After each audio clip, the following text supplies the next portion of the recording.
Um grande abraço pra você que tá ligado na Goa. O assunto é a Série A, é o Brasileirão da primeira divisão, pintando por aqui pra gente falar sobre a 30ª rodada, que só falta um jogo pra ser encerrada. Muitos jogos ao longo da quarta-feira, quinta-feira, também na sexta e agora no sábado, além de um jogo solitário no domingo ainda a ser realizado entre a dupla Alviverde, Juventude e Palmeiras. Você vem com a gente, vai deixando o seu like, se inscreve aí no canal, vamos lá, vamos buscar 150 likes para esse vídeo. Rodada 30 iniciada na quarta-feira com o atropelo do São Paulo para cima do Vasco, 3-0.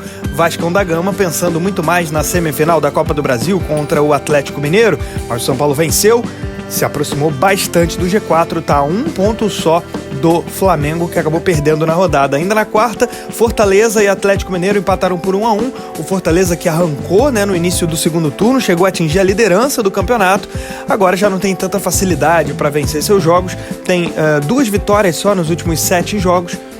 Não chega a ser nada terrível, tá se mantendo com tranquilidade no G4, mas parece perder um pouco de fôlego aí na luta do título, 1-1 contra o Galo. No Maracanã, na quinta, no Fla-Flu, deu Flu. 2-0, gols do Lima e do John Arias. O Fluminense jogou melhor, o Flamengo poupou um ou outro titular e acabou perdendo, permitindo não só o distanciar aí do Botafogo na liderança, mas também o São Paulo chegando na quinta colocação, ameaçando a posição de G4 da equipe do Flamengo. O Fluminense venceu e permaneceu na zona de rebaixamento. Se o Fluminense não tivesse ganhado, estaria dentro do Z4. Outro que saiu, mas acabou voltando, o Corinthians meteu 5-2 no Atlético Paranaense, um atropelo, teve gol do Memphis Depay, o primeiro gol dele no Campeonato Brasileiro, do Yuri Alberto, o Garro também marcou, enfim, uma vitória bonita do Corinthians, sobretudo no segundo tempo, emplacando aí uma goleada de 5-2 para cima do Atlético Paranaense, que é o pior time do retorno, só tem uma vitória em 11 jogos, o Atlético não vence nos últimos 10, tá 10 jogos sem vencer pelo Brasileirão.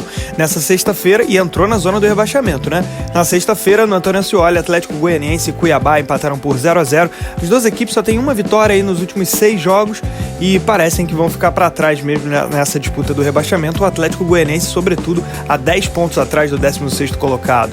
O líder Botafogo recebeu o Criciúma no Maracanã, empate por 1-1, gol do Tiquinho Soares no final do jogo, mas o Felipe Viseu, ainda mais no final do jogo, já aos 50 minutos já do segundo tempo, conseguiu empatar para o Tigre 1-1, belo resultado para o Criciúma. No Mineirão, Cruzeiro e Bahia empataram por 1-1 no Mineirão. Essa é uma disputa por Libertadores, os dois nesse momento estão fora do G6, mas no Brasileirão o G6 pode muito bem virar G8, eles estão bem posicionados nessa disputa. E nesse sábado tivemos a vitória do Internacional no Grenal, para cima do Grêmio, com o gol do Rafael Borré, vitória bem importante. O Inter tem a segunda melhor campanha do retorno, deu uma arrancada interessante e tá de fato na briga pelas vagas na Libertadores.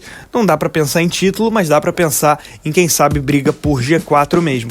E no Barradão deu vitória 1-0 pra cima do Red Bull Bragantino, vitória que faz um excelente segundo turno e tá fora da zona do rebaixamento. Com essa vitória, o Corinthians acaba voltando pro grupo dos 4 piores e o Red Bull Bragantino tá muito ameaçado no Brasileiro, só tem uma vitória nos últimos 12 que disputou no Brasileirão.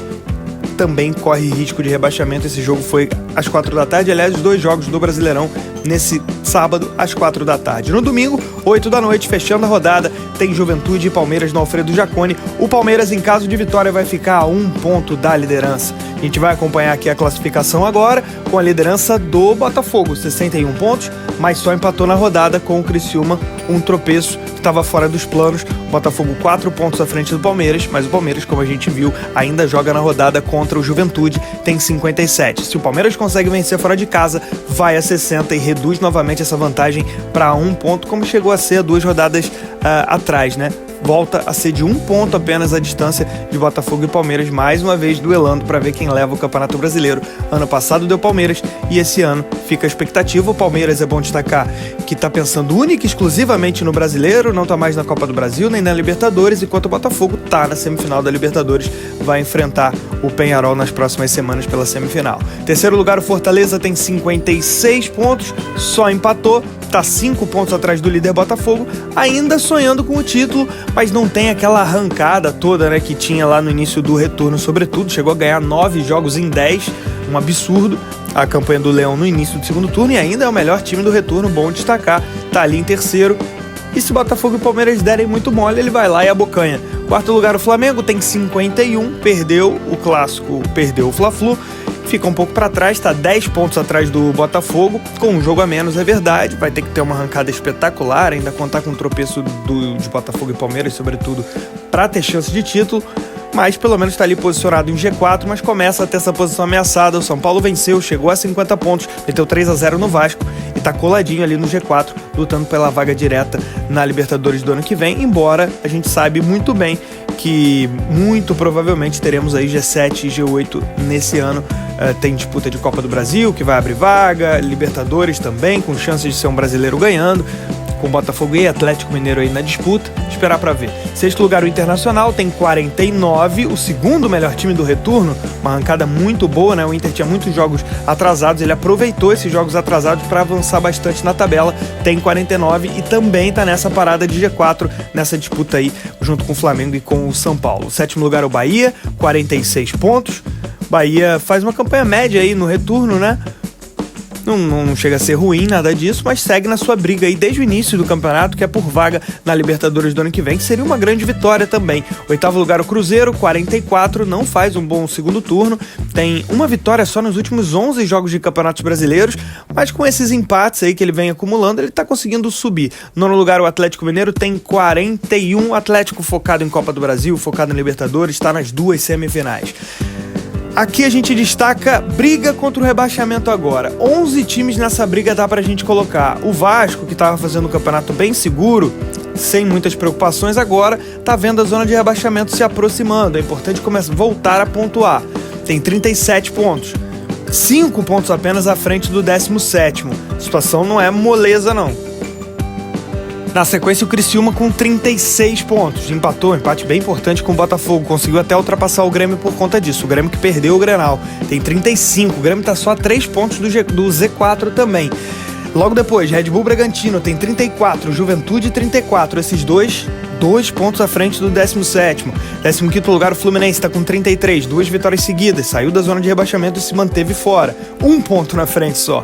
16º lugar, o Vitória tem 32. Vitória muito importante contra o Red Bull Bragantino para manter a equipe fora da zona do rebaixamento. Conseguiu ultrapassar o Atlético Paranaense e o Corinthians. Ao fim da rodada, está em 16º lugar. Tem 2 vitórias a mais do que o Timão, que está na zona do rebaixamento, abrindo aí a zona. O Corinthians com 32, mas tem 7 vitórias, 2 a menos do que o Vitória. 18º, Atlético Paranaense com 31, o pior time do retorno, só ganhou um jogo nos últimos 11 e tem 10 jogos sem vencer no Campeonato Brasileiro, né? E dentro do retorno só tem uma vitória. 19º, Cuiabá tem 27. Lanterna do Campeonato, Atlético Goianiense, a essa altura 10 pontos atrás do 16º. Situação bem complicada, faltando aí 8 jogos para o Atlético, para o Dragão encerrar sua trajetória. Bem difícil. Vamos para os principais artilheiros da Série A. Pedro do Flamengo tem 11 gols, é o maior goleador. E com 9 gols vem uma turma aí. O Estevão do Palmeiras, também do Verdão, o argentino Flaco Lopes. Hulk do Atlético Mineiro, também 9 gols para ele. Pablo Verratti, o argentino do Vasco da Gama, 9 gols. E o Luciano do São Paulo. Esse foi o resumo da Série A do Brasileirão. Na 30ª rodada quase encerrada, só na expectativa do jogo entre Juventude e Palmeiras. Por aqui você acompanha toda a marcha da Série A até o fim desse Brasileirão. Grande abraço, turma!